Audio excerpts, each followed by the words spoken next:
Sean bienvenidas a esta serie de conferencias que estamos organizando a propósito de la maestría en Derecho Procesal Constitucional en el Centro de Estudios de Actualización en Derecho.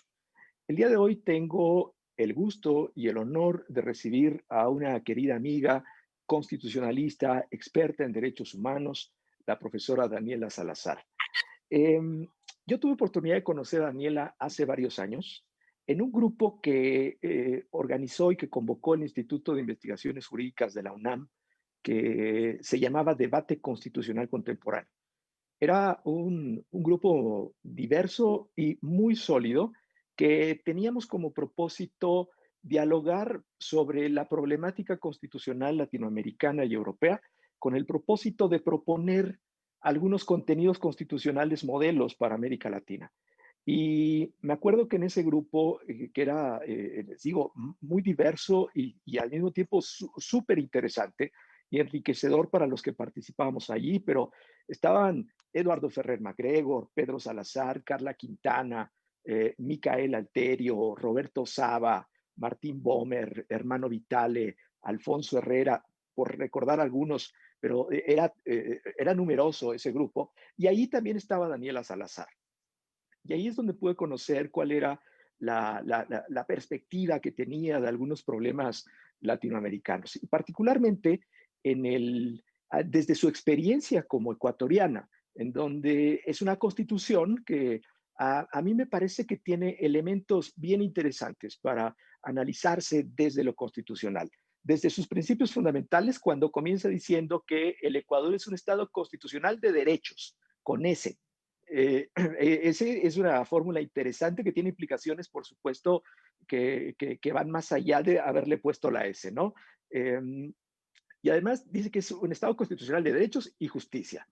Eh, Tan solo ese principio nos da para analizar el efecto que tendría en la práctica constitucional y en general en la operación de la justicia.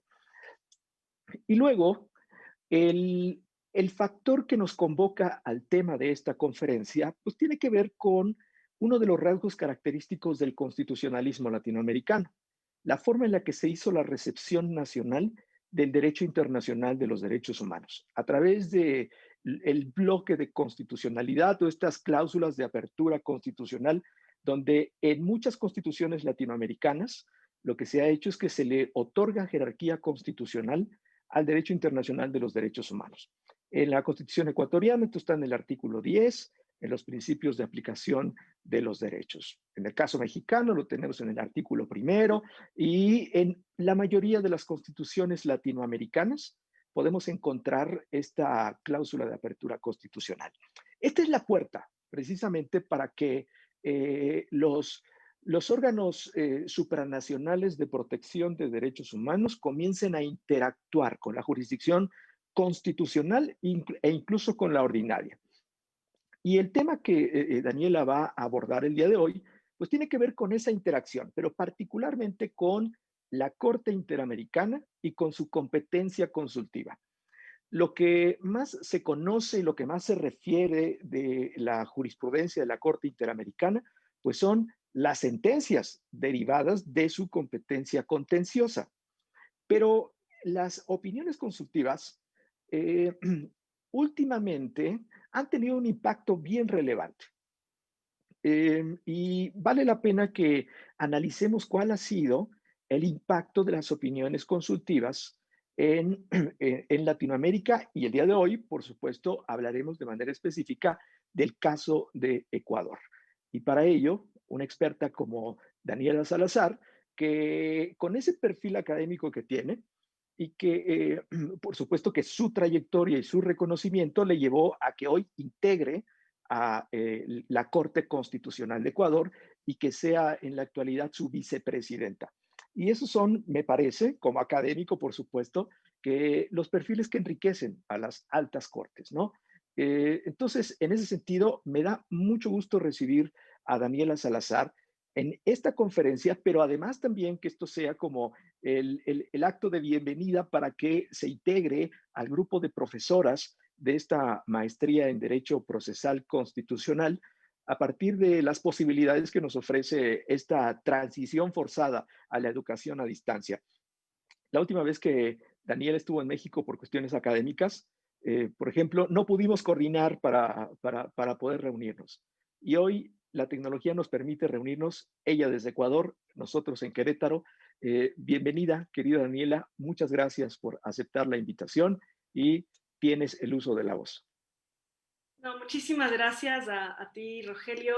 En verdad quiero expresar mi gratitud, por supuesto, al Centro de Estudios de Actualización en Derecho, pero en particular al doctor Rogelio Flores, a quien aprecio mucho, admiro mucho y realmente me honra poder llamarlo amigo, y además ha sido tan generoso con esta presentación que ha hecho sobre mi experiencia y sobre la manera en la que nos conocimos también. Si me lo permiten, voy a compartir mi pantalla. Quisiera reflexionar con ustedes sobre el impacto que han tenido las opiniones consultivas de la Corte Interamericana, y si ustedes me lo permiten, yo quisiera hacerlo a partir de un caso concreto que considero muy ilustrativo de estos efectos, y es la sentencia, o en verdad las sentencias, emitidas por la Corte Constitucional del Ecuador en junio de 2019 respecto del matrimonio igualitario en el Ecuador.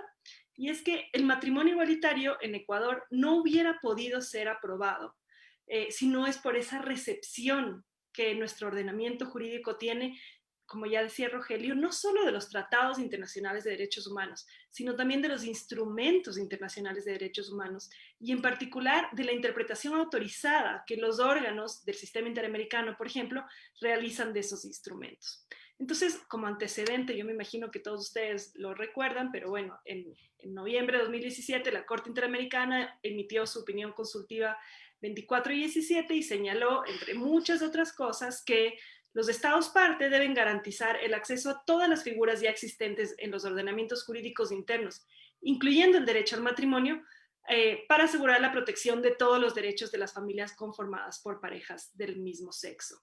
Y desde entonces el Estado ecuatoriano, a pesar de ser un Estado parte de la Convención Americana y de haber reconocido la facultad consultiva de la Corte Interamericana y de tener incorporado en su propia Constitución un artículo que es el 84 que lo obliga a realizar una adecuación normativa conforme a los estándares internacionales, en verdad no realizó ningún esfuerzo de adecuación normativa.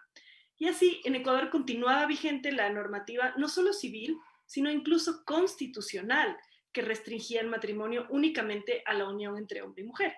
Por eso digo que no hubiera sido posible sin la opinión consultiva que se apruebe el matrimonio igualitario en Ecuador, porque la propia Constitución aprobada en 2008 en Ecuador estableció textualmente que el matrimonio es una unión entre hombre y mujer.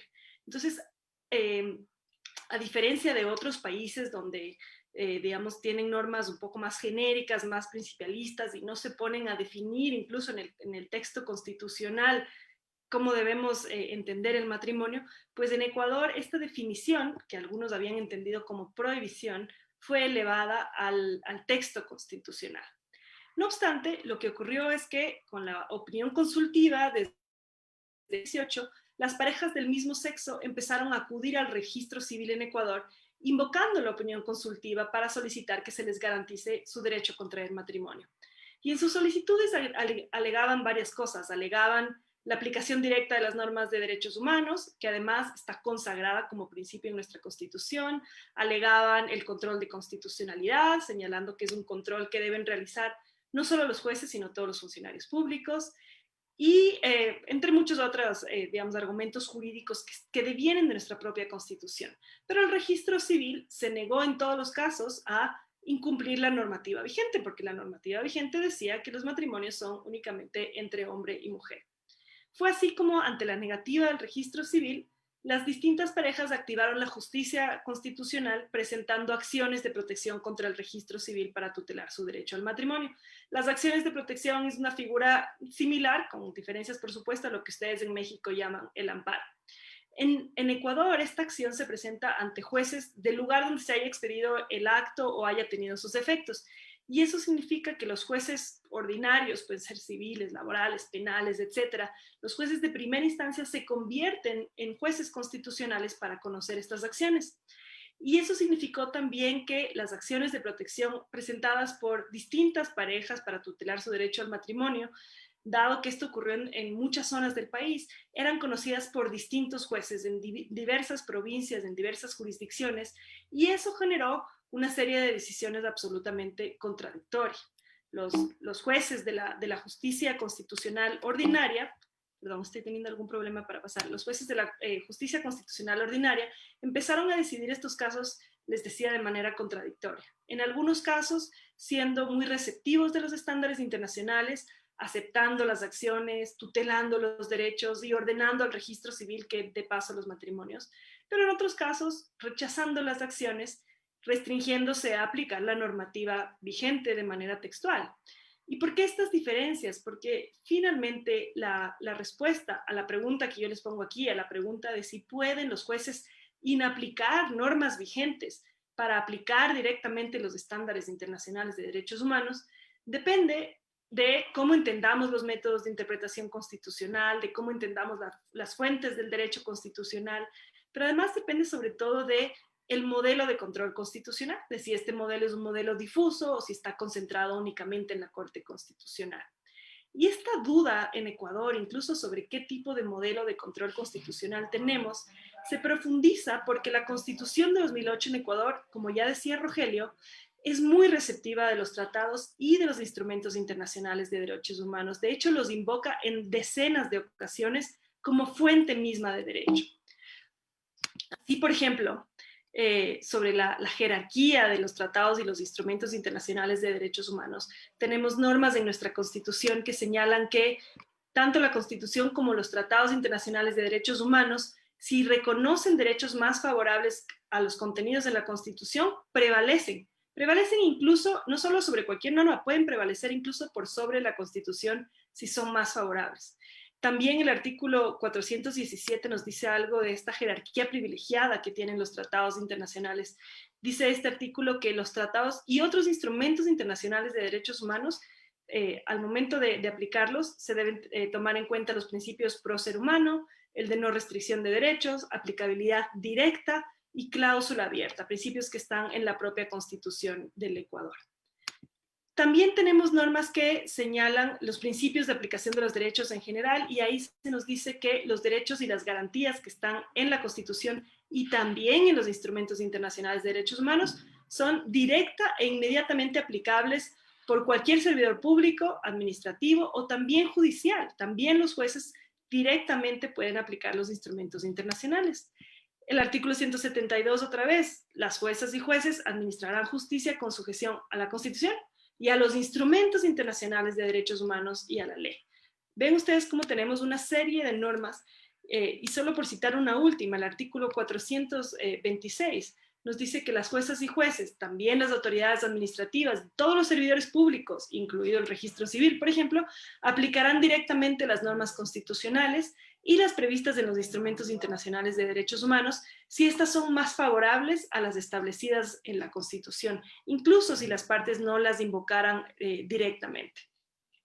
Entonces, a la luz de estas y de otras normas que están en la Constitución, tanto los tratados como los instrumentos internacionales de derechos humanos están incorporados al bloque de constitucionalidad en nuestro país, al punto que en Ecuador esa distinción tan clara en la doctrina internacional entre lo que son los tratados o el hard law y los instrumentos internacionales como soft law, para efectos ya del reconocimiento de derechos en Ecuador parece casi irrelevante, porque nuestra Constitución casi no los distingue y todos los derechos reconocidos en instrumentos internacionales, en normas de soft law, forman también parte del sistema jurídico ecuatoriano.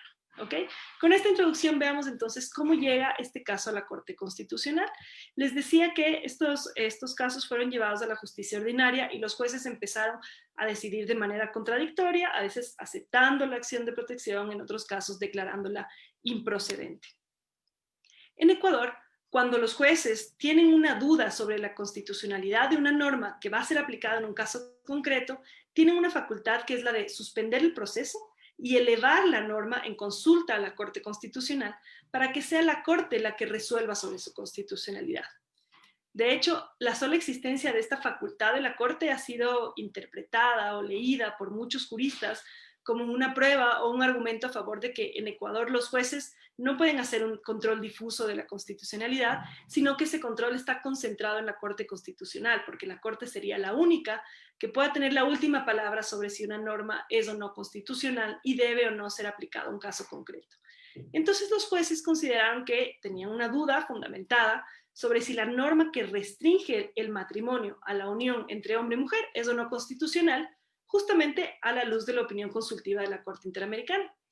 Aquí quizás vale la pena detenernos y explicar que en verdad en Ecuador no existe solo una, sino que son dos sentencias sobre matrimonio igualitario, dos sentencias que fueron emitidas el mismo día. Y es que normalmente en esta facultad de consulta de norma, los jueces consultan sobre la compatibilidad entre una norma ordinaria, digamos, infraconstitucional, con una norma constitucional. Pero en el caso del matrimonio igualitario, también existía una aparente incompatibilidad entre normas que gozan de la misma jerarquía constitucional.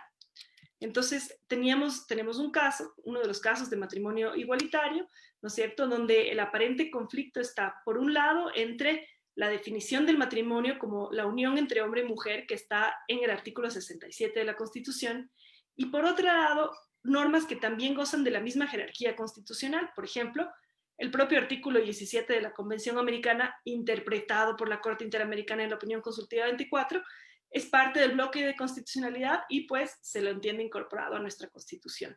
Pero también en nuestra Constitución está, por ejemplo, el reconocimiento y la protección de las familias diversas. De hecho, está en el propio artículo 67. Ese artículo 67, antes de definir al matrimonio como la unión entre hombre y mujer, habla de la protección de las familias diversas. Parecería que casi hay una contradicción dentro del mismo artículo constitucional. Y además tenemos, por supuesto, la prohibición de discriminación con base en la orientación sexual, textualmente. Entonces, esto también está en la Constitución y podría ser contradictorio con esta definición del matrimonio únicamente como unión de hombre y mujer. Entonces, esta contradicción o aparente tensión entre normas constitucionales se resolvió en la sentencia 1018 CN. Pero tenemos otro caso, otra consulta de norma por parte de otro juez que fabricó su consulta de forma distinta. Él decía que la contradicción o la tensión estaba entre normas del Código Civil y normas de la Ley Orgánica de Gestión de la Identidad de Datos Civiles con las normas de la Constitución, con la norma del artículo 67 y con la norma de la Convención Americana incorporada al bloque de constitucionalidad. Y esto dio origen a, digamos, esto generó otra sentencia por parte de la Corte Constitucional, porque son distintos conflictos. Dicho esto, entonces lo que la Corte aquí tenía que resolver era una duda legítima por parte de los jueces, que tenía que ver justamente con qué valor se le da a la opinión consultiva dentro de nuestro ordenamiento jurídico. Y la duda era legítima por parte de los jueces porque la Corte Constitucional del Ecuador, mucho antes del caso de matrimonio igualitario, de hecho la Corte Constitucional, previa a la conformación de la Corte de la que yo soy parte, ya había decidido en otros casos, por ejemplo, en el caso Sadia, que es un caso de una niña que quería que se registre en su identidad, que tiene dos mamás. En ese caso, la Corte Constitucional del Ecuador ya había dicho que las opiniones consultivas son una interpretación con autoridad por parte de un órgano supranacional, que es la Corte Interamericana, que la competencia de la Corte Interamericana nace de un tratado internacional del cual Ecuador es parte y que Ecuador tiene la obligación de cumplir de buena fe y que no puede invocar las disposiciones de su derecho interno como justificación para incumplir un tratado. Esto ya lo había dicho la Corte Constitucional, entonces esto justifica también la duda que tenían los jueces de cómo aplico la opinión consultiva. También en ese caso, Satia, la Corte Constitucional había dicho que los derechos y que las garantías que se derivan de esta interpretación auténtica o autorizada que hace la Corte Interamericana respecto de la Convención Americana y que está también en las opiniones consultivas, son parte del ordenamiento jurídico ecuatoriano y tienen que ser observados en Ecuador por toda autoridad pública en el ámbito de su competencia. Entonces, frente a estas expresiones que ya había señalado la Corte Constitucional, por supuesto eran absolutamente válidas las dudas que tenían los jueces y por eso elevaron en consulta este caso ante la Corte Constitucional, porque ellos realmente tenían la duda de si podían invocar la normativa vigente, digamos la normativa constitucional y legal, para no observar una interpretación que la Corte había hecho en el tratado, en la opinión consultiva, o si podían aplicar directamente la opinión consultiva, inaplicando, inobservando la normativa vigente. Y entonces así es como llega la consulta de normas sobre matrimonio igualitario a la Corte Constitucional, y la Corte Constitucional, coherente con su jurisprudencia previa sobre opiniones consultivas, interpretó en este caso también que los derechos y las garantías que están reconocidos en la opinión consultiva 24 y 17, que interpreta con autoridad la Convención Americana, forman parte de lo que se ha conocido como el bloque de constitucionalidad, o como lo denomina la Corte Interamericana, son parte del corpus juris, y esto quiere decir que tienen la misma jerarquía normativa constitucional y que son directa e inmediatamente aplicables en el sistema jurídico ecuatoriano.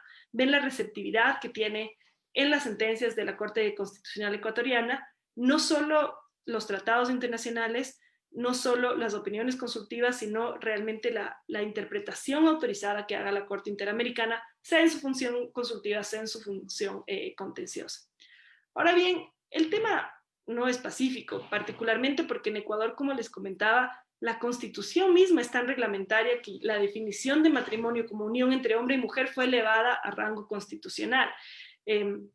Si es que, por ejemplo, en otros países donde las constituciones no entran con tanto detalle a regular estos temas, ha sido más fácil que la justicia constitucional interprete esas normas generales, esos principios que están en la Constitución para avanzar en materia de derechos. Pero en Ecuador, este texto tan reglamentario que tenemos, incluso en materia de derechos, parecería que invita a una interpretación textual de la Constitución.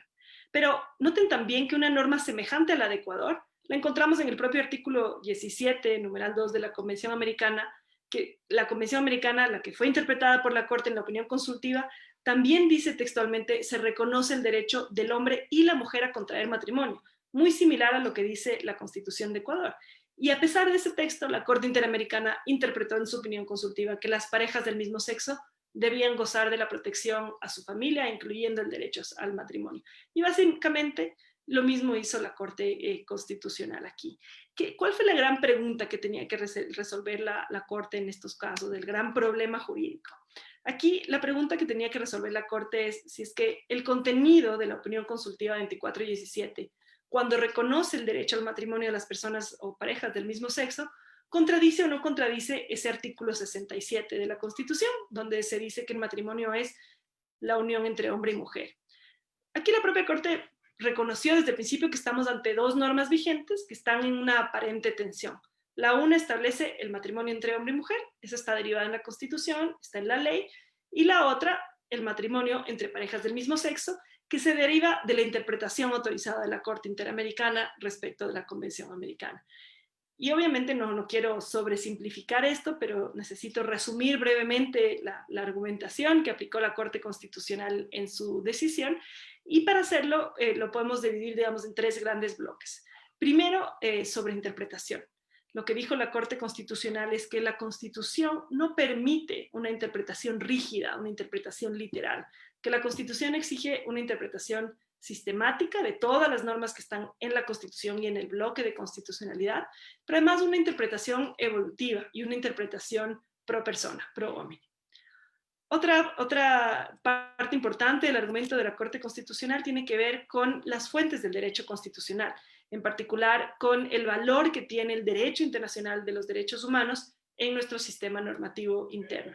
Y como fundamento de esto, la Corte Constitucional elaboró sobre principios que están en nuestra propia Constitución: principio de aplicabilidad directa, principio de cláusula abierta, principio pro homine, entre otros. Y finalmente, otra pata importante de la sentencia de la Corte Constitucional tiene que ver con su propia obligación de realizar un control de convencionalidad de sus decisiones para no comprometer la responsabilidad internacional del Estado. Y para realizar este control, la Corte no entra en la discusión de si la opinión consultiva es o no propiamente un instrumento de derechos humanos.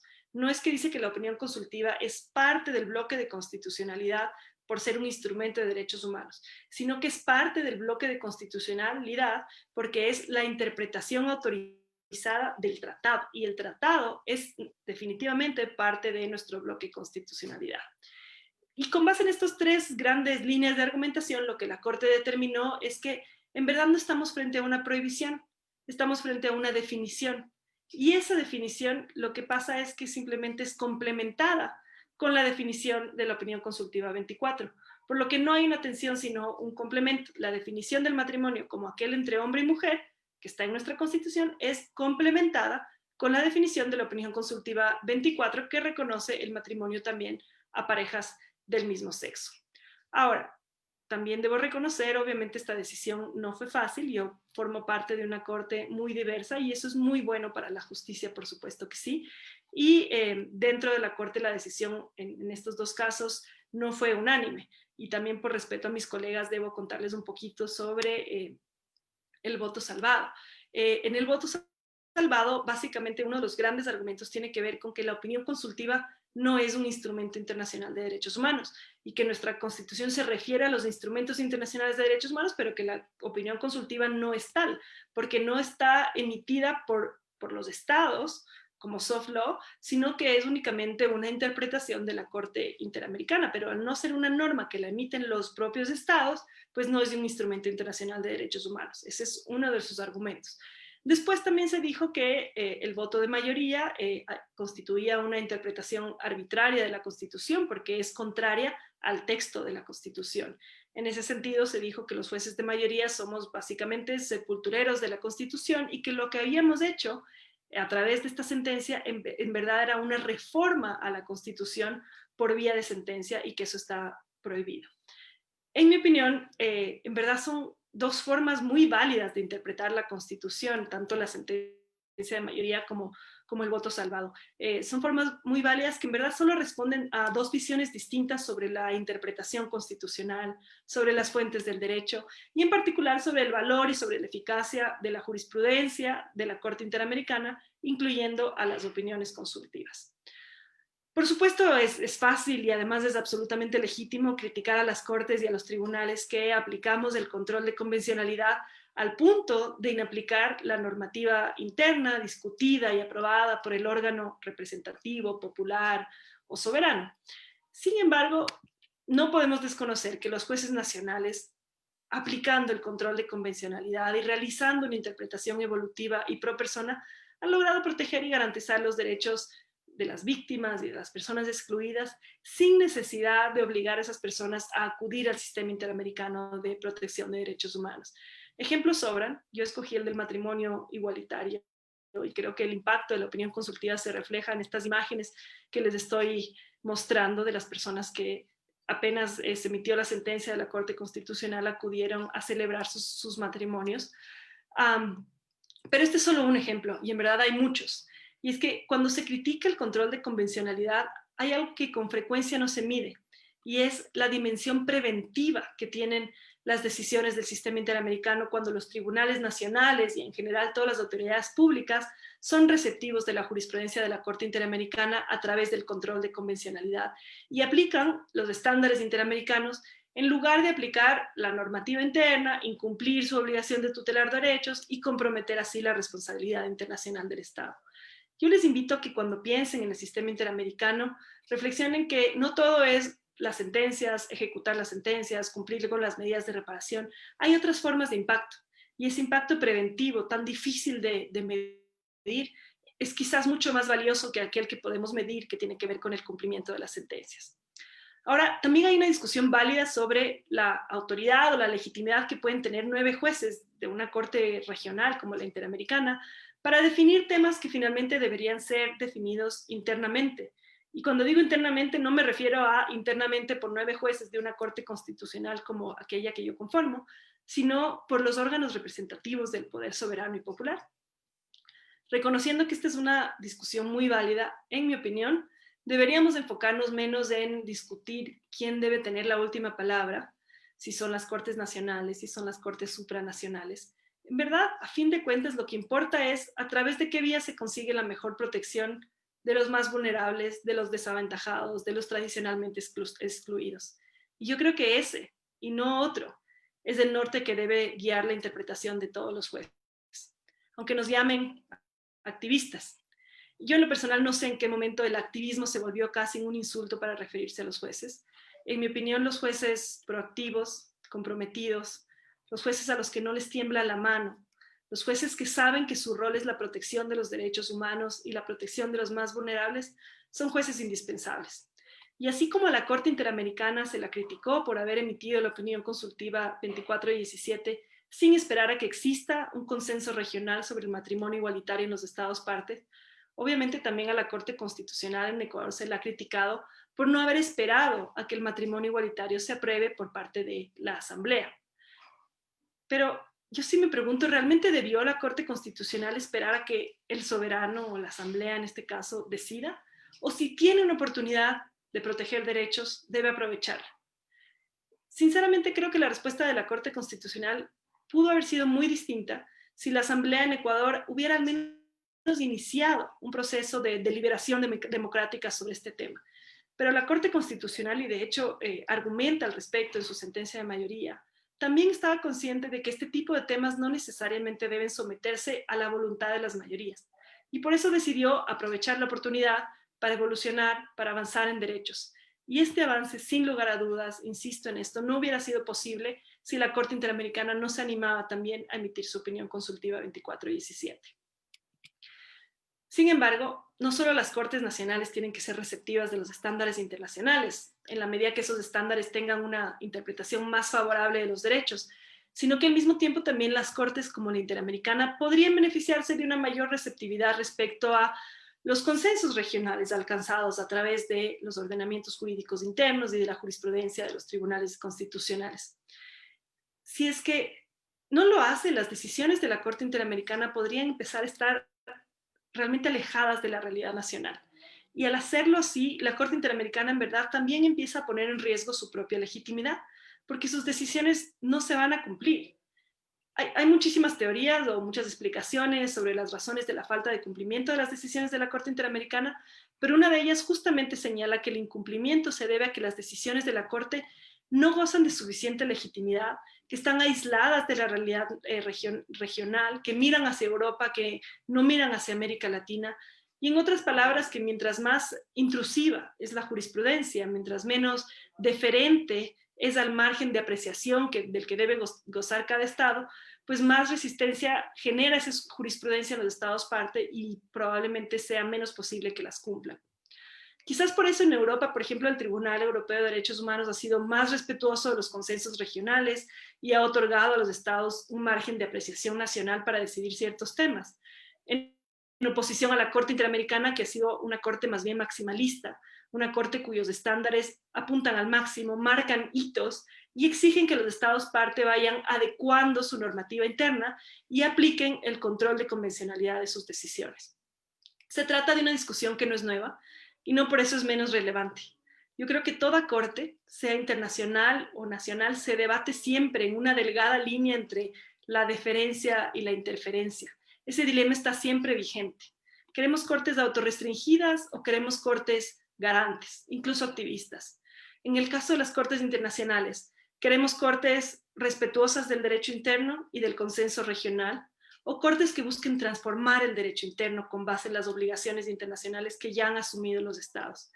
Queremos cortes internacionales que se limiten a juzgar sobre temas respecto de los cuales existen acuerdos previos y mínimos entre los estados, o queremos cortes que avancen hacia máximos, hacia la mejor y más favorable protección de los derechos de las personas, obligando a los estados a adecuar sus legislaciones a la interpretación maximalista de la Corte. Y lo mismo podríamos preguntarnos a nivel interno. ¿Queremos cortes constitucionales que se limiten a aplicar la normativa como está escrita, como un único método de interpretación? ¿O queremos cortes que apliquen los distintos métodos de interpretación constitucional posibles con miras a lograr la interpretación más favorable de los derechos de las personas? ¿Queremos cortes autorrestringidas o cortes dispuestas a expulsar del ordenamiento jurídico normas aprobadas por la Asamblea como órgano representante de la soberanía popular? ¿Hasta qué punto una Corte Constitucional debe basar sus decisiones en la interpretación que hacen 9 jueces desde Costa Rica? ¿Y hasta qué punto debe basar sus decisiones en el consenso de sus destinatarios? Estas preguntas sobre las cortes internas también son aplicables a la Corte Interamericana o a cualquier corte internacional. Y es que todas las cortes, no importa si es una corte regional o una corte constitucional, somos organismos contramayoritarios, por definición. Y entonces, mi posición personal frente a estas preguntas es que en verdad no somos de Europa. Nuestra realidad exige que los jueces de la Corte Interamericana quizás sean menos deferentes de esos consensos nacionales. Y a nivel interno lo mismo. Las Cortes, claro, debemos ser respetuosas y debemos ser deferentes hacia el legislador, pero no debemos dudar al momento de proteger derechos. Más aún en temas como este, respecto de los cuales los legisladores, los representantes de las mayorías dependientes del voto popular, no se van a animar a avanzar. Los avances en derechos no siempre son bien recibidos, pero ese no es el rol de los jueces. Ser populares no es el rol de los jueces. Nuestro rol como jueces, donde estemos, sea en una corte internacional o nacional, es proteger los derechos, es ser garantes, es ser comprometidos con los derechos, aunque nos tilden de activistas. Creo que más bien si como jueces hemos aumentado nuestra popularidad, si al terminar nuestro mandato salimos en hombros, deberíamos estar seriamente preocupados. Para terminar, y esta sí es mi última idea, más allá de la popularidad de los jueces o de sus decisiones, creo que debe preocuparnos la institucionalidad. No podemos negar el backlash que enfrentó la Corte Interamericana luego de emitir su opinión consultiva 2417, y ni les cuento del backlash que sigue enfrentando la Corte Constitucional luego de su decisión del matrimonio igualitario. Y creo que para evitar ese backlash realmente debemos profundizar el diálogo entre los tribunales para lograr realmente un verdadero ius comune latinoamericano y fortalecer al mismo tiempo esta constitucionalización del derecho internacional y también la internacionalización del derecho constitucional. Me voy a quedar aquí porque me encantaría que tengamos un poquito de tiempo para un diálogo y les agradezco muchísimo por la atención y todo. Muchas gracias, Daniela. Definitivamente has planteado un tema bien relevante para la región. Las posibilidades que tienen en este momento los jueces constitucionales a partir de lo que la configuración constitucional de los derechos y sus garantías les posibilita. Esta crítica sobre hasta dónde pueden llegar los jueces constitucionales con sus propósitos, su propósito de garantizar los derechos. Y esos conceptos resultan relevantes, ¿no? Porque sí, como coincido contigo, el que los jueces tienen que ser activos, no solo que tengan en este momento tanto el marco normativo como las posibilidades a partir de la interacción con las jurisdicciones supranacionales de derechos humanos, sino que es necesario ante un contexto que me parece que es la diferencia con el sistema europeo. La deferencia que se le da a los países europeos tiene que ver con la disposición voluntaria para cumplir con las sentencias. Y ese cumplimiento, que también hacías una referencia sobre el tema, que no se agote solo al cumplimiento de las medidas de reparación, sino identificar también cuál es el impacto que algunas decisiones pueden generar en los estados parte material, pero también el efecto cautelar que referías, ¿no? Hacia los demás estados parte. ¿En qué medida puede servir eso como un parámetro para que no se reproduzcan esas violaciones de derechos humanos y todas sus implicaciones negativas en los demás estados parte de los tratados? Entonces, en América Latina, infortunadamente, hay una resistencia marcada al cumplimiento voluntario de las medidas de reparación establecidas en las sentencias, o en este caso, en la recepción que tienen para cumplir con una opinión consultiva. Los debates que se generaron en la opinión consultiva 24 que solicitó Costa Rica en ese país, bueno, pues fueron impresionantes. Particularmente en un país como Costa Rica, en donde a partir de la interpretación que ha hecho su sala constitucional, se establece la vinculatoriedad de las opiniones consultivas. Y este debate innecesario entre si son vinculantes o no las opiniones consultivas, si estamos obligados a hacer esta armonización de lo que la Corte Interamericana ha establecido en su competencia consultiva. Bueno, me parece que esto se materializa a partir de las altas cortes, como esta experiencia que nos cuentas, y también incluso de los jueces locales, que juegan un papel importantísimo. Cómo finalmente, porque el primer contacto que van a tener las personas es con la justicia ordinaria. Entonces, cuando un juez local ha desarrollado ya las habilidades y las capacidades para utilizar con una técnica adecuada todos estos estándares supranacionales de protección de derechos humanos y aplicarlos en la justicia ordinaria para resolver los problemas de naturaleza civil o familiar o laboral, eh, bueno, pues el identificar cuándo hay que dar esta perspectiva de derechos humanos también resulta ser un tema por demás relevante. Entonces, las posibilidades y la necesidad de que sean jueces activos es algo que se agradece, por supuesto, desde la academia. Y lo que intentamos hacer desde este lado es aportar los elementos que permitan utilizar de una manera correcta o interpretar y aplicar de una manera correcta todas estas normas convencionales y su interpretación en los casos concretos. Ya sabemos que ese marco normativo es el que tenemos, que podemos utilizar a los tratados internacionales o a los instrumentos internacionales y sus interpretaciones a partir de las posibilidades que nos ofrecen nuestras constituciones. El pasado, organizamos un encuentro entre, eh,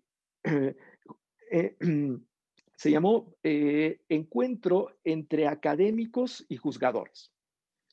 Y el propósito era precisamente dialogar sobre todas estas dificultades técnicas a las que se enfrenta la función jurisdiccional al momento de utilizar como norma aplicable un tratado internacional que tiene jerarquía constitucional. Y este es un terreno propicio para la concurrencia entre juzgadores y académicos. Y precisamente en noviembre vamos a hacer la segunda edición de ese encuentro entre juzgadores académicos de la Suprema Corte de México y un grupo de profesores que vamos a dialogar. El año pasado fue presencial, esta edición será virtual, ¿no? Como la mayoría de las actividades, pero por supuesto que es un tema y la perspectiva que planteaste que resulta, a partir de la experiencia ecuatoriana, muy ilustrativa de cómo se pueden utilizar de manera eficaz estos instrumentos internacionales y que nos puedan ayudar a que las constituciones se conviertan en un factor de transformación de las circunstancias adversas a las que infortunadamente nos encontramos en Latinoamérica ante contextos de desigualdad económica y social, de corrupción, de concentración de poder, de regímenes hiperpresidencialistas, toda esta combinación que es propicia para que a los derechos humanos sean complicada su materialización. Y precisamente el espacio que nos ayuda a que estas circunstancias adversas se transformen y que los derechos finalmente sean eficaces son precisamente a través de los jueces constitucionales o de la función jurisdiccional. En ese sentido, quiero agradecerte, querida Daniela, por la brillante exposición, como siempre, y por supuesto que esto sea el inicio de la posibilidad de dialogar con eh, los estudiantes y también y que hoy pues no se limita a un espacio presencial, sino las posibilidades que nos ofrecen estos medios electrónicos en donde el debate se expanda a Latinoamérica, como en aquellas reuniones que teníamos en jurídicas de la UNAM, donde concurríamos personas de muchos países y de distintos continentes y con la posibilidad de que ahora ese diálogo se expanda de manera ilimitada a través de estos medios electrónicos.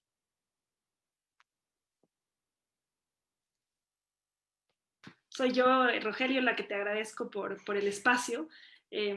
Yo también concibo la facultad de los jueces y las funciones de los jueces no como jueces que están aislados de la realidad y que deciden todos los casos solo en reuniones entre 9 jueces, sino para mí es muy importante ser jueces que escuchamos, que dialogamos, que nos exponemos también a las críticas y escuchamos esas críticas que son siempre legítimas, que permitimos el escrutinio y que escuchamos las preguntas, tratamos de resolver las preguntas, porque eso también creo que nos convierte en mejores jueces. Y qué mejor que tener estos espacios, digamos, con académicos como tú, expertos en este tema, para escuchar su voz también y mirarnos por un rato al espejo y dejar por un ratito todos los casos que estamos decidiendo y simplemente sentarnos a reflexionar sobre lo que estamos haciendo y pues las bondades y también las deficiencias o los riesgos de lo que estamos haciendo y de la manera en la que estamos haciendo, interpretando la Constitución, siendo o no receptivo de los tratados de instrumentos internacionales. Así que valga la ocasión para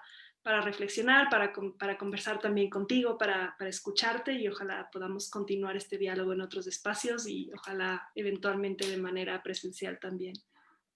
Estoy seguro que la realidad transformada llegará también a esa posibilidad y en cuanto esto suceda, el gusto de volver a reunirnos en un aula y en un espacio en donde podamos intercambiar de manera presencial. Muchas gracias, Daniela, también gracias a las personas que siguieron la transmisión. A propósito de estos temas, porque me parece que se vincula, en el Instituto de Estudios Constitucionales, uno de los más recientes libros que publiqué tiene que ver con el cumplimiento y el impacto de las sentencias de la Corte Interamericana y el Tribunal Europeo de Derechos Humanos. A propósito de diferenciar, ¿no?, entre cumplimiento e impacto. Y como todos los libros que publicamos en el Instituto de Estudios Constitucionales son de consulta abierta. Entonces, voy a poner aquí en los comentarios el link para que puedan descargar ese libro a quien le interese también revisarlo. Bueno, pues muchas gracias, Daniela. Como siempre, un gusto verte, recibirte, escucharte y también gracias a todas las personas que siguieron esta transmisión.